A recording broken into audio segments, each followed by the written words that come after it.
नमस्कार दोस्तों, स्वागत है आपका एसएससी जीडी एग्ज़ाम रिव्यू में। आज हम 19 मई के सभी शिफ्टों में जितने भी क्वेश्चन हैं सभी को देखेंगे, ठीक है। और जिनका भी आज एग्ज़ाम हो गया है वो लोग अपना आंसर मैच कर लें यहाँ से, और जिनका आने वाले शिफ्टों में है वो लोग भी देख लें कि कैसा पैटर्न आ रहा है। चलिए स्टार्ट करते हैं। चक्री राजस्थान के अलावा किस राज्य का एक प्रसिद्ध लोक नृत्य है? और ये कहाँ का है? मध्य प्रदेश का। और मध्य प्रदेश में जो बेरिया जनजाति है उसके द्वारा ये नृत्य किया जाता है, ठीक है। और कौन से क्षेत्र में है? निमाड़ क्षेत्र में है। नेक्स्ट क्वेश्चन है जो आज आया है, भारत के इतिहास में सबसे अधिक 57 बार ट्रांसफ़र पाने वाले चर्चित आईएएस अधिकारी कौन है जो अप्रैल 2025 में सेवानिवृत्त हुए? देखिए, आप अगर ईमानदार हैं तो आपको राष्ट्रपति मेडल नहीं मिलेगा, आपको ट्रांसफ़र मिलेगा, ठीक है। और ये बहुत फेमस नाम है अशोक खेम का, ठीक है। ये हरियाणा कैडर के हैं और इनका 57 बार ट्रांसफ़र हो चुका है। नेक्स्ट क्वेश्चन, स्वतंत्र उम्मीदवार निर्दलीय के रूप में राष्ट्रपति का चुनाव जीतने वाले पहले व्यक्ति कौन थे? और ये पहले व्यक्ति थे वीवी गिरी, ठीक है। इन्होंने 1969 में राष्ट्रपति का चुनाव जीता था। अगला क्वेश्चन जो आज आया है, भारत के इतिहास में निर्विरोध चुने जाने वाले एकमात्र राष्ट्रपति कौन है? ये तीसरा और चौथा क्वेश्चन में से एक ही क्वेश्चन आया होगा, ठीक है। ये है नीलम संजीवा रेड्डी, ठीक है। 1977 में नीलम संजीवन रेड्डी भारत के छठे राष्ट्रपति के रूप में निर्विरोध चुने गए थे। अगला क्वेश्चन है, who preside over the Rajya Sabha in the absence of vice president of India? Bharat के उपराष्ट्रपति की अनुपस्थिति में राज्यसभा की अध्यक्षता कौन करता है? और ये कौन करता है? डिप्टी चेयरमैन ऑफ राज्यसभा करता है, ठीक है। और ये कौन सा आर्टिकल में दिया गया है? ये दिया गया है आपके 18(9)(1) इसमें दिया गया है। अगला क्वेश्चन है, नीति आयोग का मुख्य कार्य क्या है? नीति आयोग का मुख्य कार्य है केंद्र राज्यों को रणनीतिक सलाह देना, स्ट्रेटेजिक एडवाइस टू सेंटर और स्टेट, ठीक है। इसको ये भारत सरकार का इसको थिंक टैंक भी कहा जाता है, ठीक है।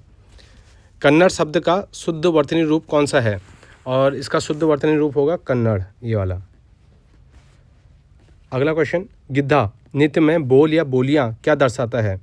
और ये दर्शाता है आपका पारंपरिक लोकगीत या छंद, ठीक है। नेक्स्ट क्वेश्चन है, चोल साम्राज्य में कावेरी नदी से निकली गई नहरों का मुख्य उपयोग क्या था? और उनका मुख्य उपयोग क्या था? एग्रीकल्चर और इरिगेशन, कृषि और सिंचाई, ठीक है। चोल काल में कावेरी नदी का पानी नहरों द्वारा खेतों की सिंचाई और चावल की खेती के लिए उपयोग किया जाता था। अगला क्वेश्चन है, भारतीय संविधान के भाग 5 में संघीय कार्यपालिका किस अध्याय में आती है? यूनियन एग्जीक्यूटिव किस अध्याय में आती है? ये आती है चैप्टर 1 में, ठीक है।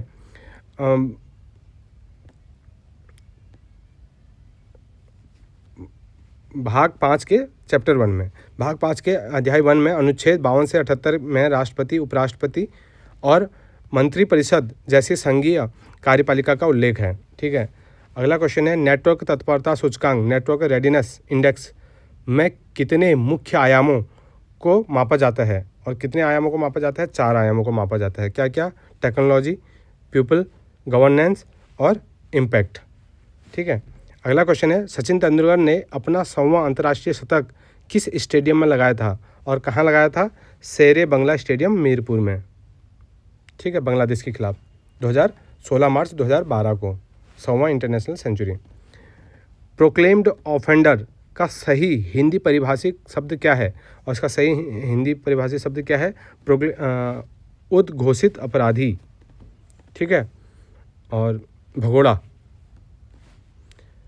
जब पुलिस जांच के दौरान किसी संपत्ति को अपने कब्जे में लेती है तो उसे क्या कहा जाता है? उसको कहा जाता है सीजर, ठीक है। नेक्स्ट क्वेश्चन, मई 2025 तक भारत के मुख्य सूचना आयुक्त चीफ इंफॉर्मेशन कमिश्नर कौन थे? और कौन थे? हीरालाल सामरिया। बेबी ताज के नाम से किस मुगलकालीन इमारत को जाना जाता है? बेबी ताज। और ये किसको जाना जाता है? इतमाद उल दौला का मकबरा, टॉम्ब ऑफ इतमाद उल दौला, ठीक है। आगरा में स्थित इतमाद उल दौला के मकबरे को ताजमहल का अग्रदूत और बेबी ताज भी कहा जाता है। अगला क्वेश्चन, इनकम का सही विलोम, आय का सही विलोम शब्द क्या होगा? आय का होगा एक्सपेंडिचर, ठीक है। दो संख्याओं का अनुपात यह है और उनका HCF 11 है तो उनका अंतर क्या होगा। ठीक है, तो आप यहाँ से इसको निकालेंगे 7 - 5 × 11 और ये हो जाएगा आपका 2 × 11 22, तो ये हो जाएगा 22 आपका। ठीक है, वैसे मैथ का अलग से एक लेक्चर ले आएंगे, ठीक है, जिसमें सारे क्वेश्चन हम किस पैटर्न में आ रहे हैं और क्या आ सकते हैं सारे क्वेश्चन कराएंगे आपके। अब ये रीजनिंग का क्वेश्चन है, जैसे 1:10 में घड़ी की दोनों सुइयों के बीच का अंतर क्या होगा। ये डायरेक्ट फॉर्मूला होता है 30h - 11/2m। यहाँ से हम इसको निकालेंगे तो ये आ जाएगा 25 डिग्री। तो ये याद रख लीजिए, अगले शिफ्टों में आएगा तो ये काम आएगा आपका। क्वेश्चन नंबर 20, निराधार का विलोम शब्द क्या है। निराधार का है साधार। ठीक है, निराधार बिना आधार के, और इसका विलोम है साधार। ये पहली शिफ्ट के क्वेश्चन थे, आप बताना कितने आपके सही हुए इसमें से और कौन से क्वेश्चन यहाँ पे छूट गए हैं। और नेक्स्ट है, भारतीय वॉलीबॉल महासंघ की स्थापना किस वर्ष हुई थी। ये सेकंड शिफ्ट में पूछा गया यहाँ से। ठीक है, ये हुआ था 1951 में। VFI की स्थापना 1951 में हुई थी। इसका मुख्यालय चेन्नई तमिलनाडु में है। अगला क्वेश्चन है, मानव मस्तिष्क में ध्वनि की छाप इकोइक मेमोरी कितने समय तक रहती है और कितने समय तक रहती है। 0.2 सेकंड तक रहती है। ठीक है, इंडियन प्रीमियर लीग का पहला सीज़न किस वर्ष खेला था और ये कौन से वर्ष खेला गया था। 2008 में खेला गया था। ठीक है, उस टाइम पे राजस्थान रॉयल्स इसको जीता था और पहला मैच जो हुआ था KKR और RCB के बीच हुआ था। क्वेश्चन नंबर 24, किस खेल में टो टच और फुट टच मुख्य रणनीति होती हैं। कौन से खेल है, कबड्डी में होती हैं। ठीक है, एक आयताकार मैदान की लंबाई 9 मीटर है और चौड़ाई ये है, तो इसका परिमाप क्या होगा। 9 4 13 दूनी 26 हो जाएगा इसका। ठीक है, आसान क्वेश्चन आया। जनवरी 2025 में किस शहर में पंछियों के प्रवास पर बड़ा रिसर्च सर्वे शुरू किया गया है और कहाँ पे, चेन्नई में। ठीक है, चेन्नई के तटीय क्षेत्रों में हर साल वेटलैंड बर्ड्स पर शोध और गणना की जाती है। अगला क्वेश्चन है, गैंडी नृत्य बांस के डंडों पर किया जाने वाला जो नृत्य है किस राज्य से संबंधित है। किससे संबंधित है, छत्तीसगढ़ में। यह छत्तीसगढ़ के बस्तर क्षेत्र का एक पारंपरिक आदिवासी नृत्य है जिसे गिरी नृत्य भी कहते हैं। ठीक है, गिरी नृत्य। अगला क्वेश्चन है, 2011 की जनगणना के अनुसार भारत के किस राज्य की साक्षरता दर सर्वाधिक है। 94% किसकी है, केरला की है। ठीक है, ये टॉप पे है। अगला क्वेश्चन, प्रसिद्ध गुड़ाची मेला हर साल किस राज्य में आयोजित किया जाता है।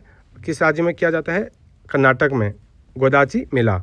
ठीक है, यह कर्नाटक के बेलगाम जिले में श्री वीरभद्र के सम्मान में आयोजित किया जाता है। अगला क्वेश्चन है, भोरताल नृत्य किस राज्य का प्रसिद्ध लोक नृत्य है। भोरताल कहाँ का है, असम का है। ठीक है, असम के बारपेटा जिले में विकसित इस नृत्य में भोरताल बड़े झांझ का उपयोग किया जाता है। अगला क्वेश्चन है, भारत सरकार की नव्या योजना किस आयु वर्ग की किशोरियों के लिए है। किस आयु वर्ग के है, 16 से 18 साल के। यह योजना के तहत 16 से 18 वर्ष की लड़कियों को ड्रोन, ग्राफिक डिजाइनिंग जैसे आधुनिक कौशल सिखाए जाते हैं। 32वां क्वेश्चन है, नूपुर शब्द का सही शुद्ध वर्तनी रूप क्या है। इसका सही शुद्ध वर्तनी रूप है ये वाला बी। 1962 के भारत चीन युद्ध के कारण कौन सी पंचवर्षीय योजना विफल रही थी और ये रही थी हमारी 3rd। ठीक है, और ब्रिक्स का प्राथमिक उद्देश्य क्या है। ब्रिक्स जो एक संगठन है उसका प्राथमिक उद्देश्य है आर्थिक सहयोग और विकास, इकोनॉमिक कॉर्पोरेशन एंड डेवलपमेंट। ठीक है, क्वेश्चन नंबर 35, दक्षिण भारत में चावल किस प्रकार की फसल है।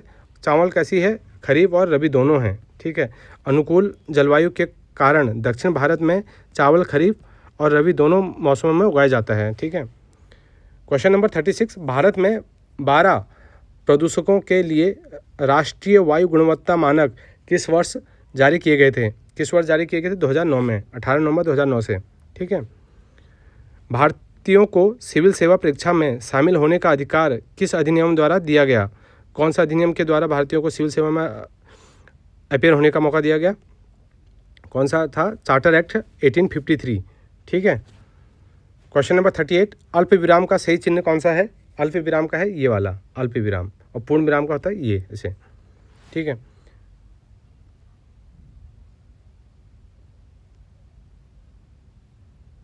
नेक्स्ट, निम्नलिखित में से एक मिनट, हाँ, पूर्ण विराम के ये नहीं, ये होता है ना। क्वेश्चन नंबर 39, निम्नलिखित में से कौन सी पहाड़ी पूर्वी घाट ईस्टर्न घाट का प्रमुख भाग है? और ये कौन सी है? नल्ला मलाई, ठीक है, नल्ला मलाई। क्वेश्चन नंबर 40, बादामी के चालुक्यों से कौन सी स्थापत्य शैली जुड़ी हुई है? कौन सी जुड़ी हुई है? Which architectural style is associated with the Chalukyas of Badami? और कौन सा है? वेसर शैली, बादामी शैली, ठीक है, ये वाली। ये अभी तक के क्वेश्चन जो मेरे पास आए हैं ये हैं, ठीक है। और जैसे क्वेश्चन आएंगे तो अगले वीडियो में और क्वेश्चनों को, बचे हुए क्वेश्चनों को लेके आऊँगा। चलिए, और मैथ और रीजनिंग का चाहिए हो तो आप बता देना, ठीक है, कमेंट कर देना। चलिए, थैंक यू।